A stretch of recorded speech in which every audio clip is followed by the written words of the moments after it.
Welcome, everyone. If you're an undergraduate English education student, you are in exactly the right place today.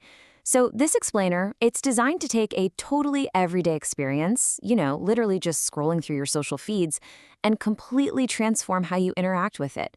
We're not just looking at how to consume media anymore, we're looking at how to master it. Our goal today is to help you shift from being, passive scrollers into empowered information gatekeepers for your future classrooms. Let's get right into it. Okay, I want you to honestly think about this for a second. What was the absolute last message, meme, or, I don't know, breaking news alert you forwarded in a WhatsApp or Instagram group chat without actually verifying if it was true? Come on, we've all done it. But what made it feel so shareable in that exact split second? Was it this intense sense of urgency? Was it a really strong emotional reaction like fear or anger? Or was it simply because a trusted friend sent it to you? You see, these elements, urgency, emotion, familiarity, they are exactly the features that false information is perfectly designed to exploit. It literally targets our human reflexes. So here's our agenda for today's explainer. 1. The digital literacy imperative. 2. Mis, dis, and malinformation. 3. Markers of web credibility. 4. Teachers as information gatekeepers. And 5. Nompangile, think before sharing. Let's start right off with Section 1. The digital literacy imperative. Okay, let's dive into this. Scholars Kellner and Share argued way back in 2007, which, by the way, was well before TikTok or these modern Instagram algorithms even existed, that critical media literacy just cannot be an optional elective in contemporary education. It's absolutely mandatory. Why? Well, because digital platforms are never, ever neutral transmitters of fact. The spaces where we consume our information are deeply shaped by commercial, political, and algorithmic incentives. They're designed to keep your attention and amplify what gets a massive reaction, not necessarily what is actually true. And this brings us to a really crucial academic concept, epistemic weight. When we talk about epistemic weight, we're basically talking about the varying degrees of reliability, trust, and factual backing we should assign to different pieces of info.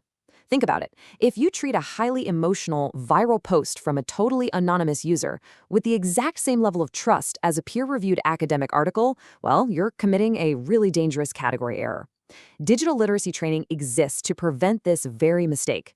It helps you intuitively weigh a source before you just accept it as fact. Moving right along to Section 2, mis, dis, and malinformation. Now, what's really interesting about this slide is how we separate these three terms. The absolute defining factor here is one word: intent. Understanding intent completely changes how we respond to the information we see. So let's break these down one by one, because while they all cause problems, the actual mechanics behind them are totally different. First up, let's look at the difference between misinformation and disinformation. Misinformation is essentially an accident. It's false info shared without the person knowing it's false. For example, say your aunt shares an outdated health tip in the family group chat because she genuinely thinks it's going to help. There is zero intent to deceive there. Disinformation, on the other hand, that's malicious. This is false information created or spread deliberately just to mislead people. Think of a political operative fabricating a quote and pinning it on a public figure just to ruin their reputation. The person spreading it knows for a fact it's a lie, but they share it anyway to cause damage. And then we have malinformation, which is honestly perhaps the most insidious of all because it involves weaponizing the truth itself. With malinformation, the core data is actually genuine, but it's used entirely out of context with the pure intent to cause harm. A classic example here would be leaking a private photo or a confidential, totally out of context email just to embarrass someone. The facts are real, sure, but the context is manipulated to destroy. Okay, on to Section 3. Markers of web credibility. And this brilliantly illustrates exactly how we tackle this problem. To evaluate our sources, we can use researcher Miriam Metzger's 2007 framework. It acts as basically the perfect mental checklist for evaluating the web. First, look for the identifiable expertise of the author. Like, who are they and why should you even listen to them? Second, the presence of verifiable citations. Are they actually showing their work? Third is currency. How up-to-date is this information? An article from 1998 might not exactly apply to a 2024 problem, right? And finally, consistency. Is this claim showing up across multiple, independent, reliable sources, or is it just living in one dark, unverified corner of the internet? Take a second to really absorb this quote. A single unverified post is data.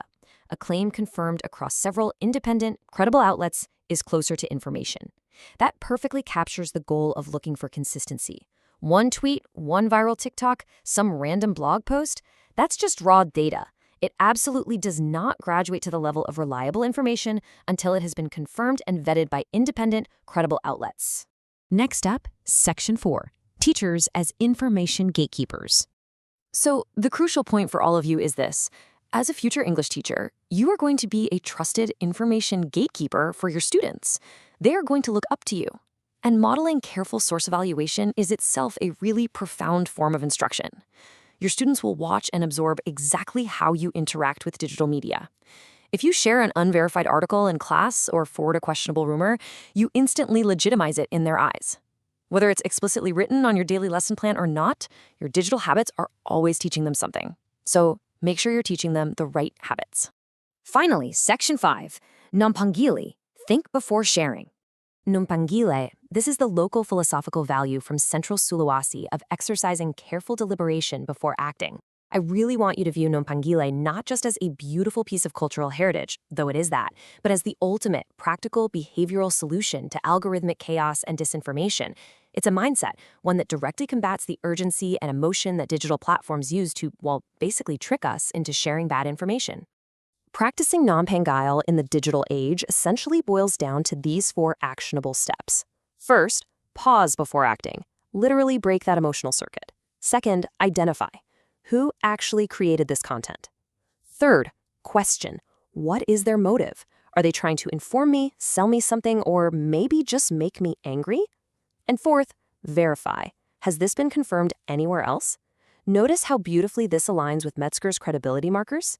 Nompangile isn't about paranoia at all. It's the exact same care a good researcher or a great teacher already brings to a claim before repeating it. So, as we wrap up this explainer, I want to leave you with this final, somewhat provocative thought. The very next time you feel that sudden urge to immediately forward a shocking headline or a scandalous video, just stop. Ask yourself, before you hit share, who created this and what is their motive? If you can carry this critical mindset, this daily practice of Nompangile into your personal group chats today, you will be more than ready to protect and empower your students in your future classrooms tomorrow. Stay curious, stay critical, and hey, thanks so much for learning with us today.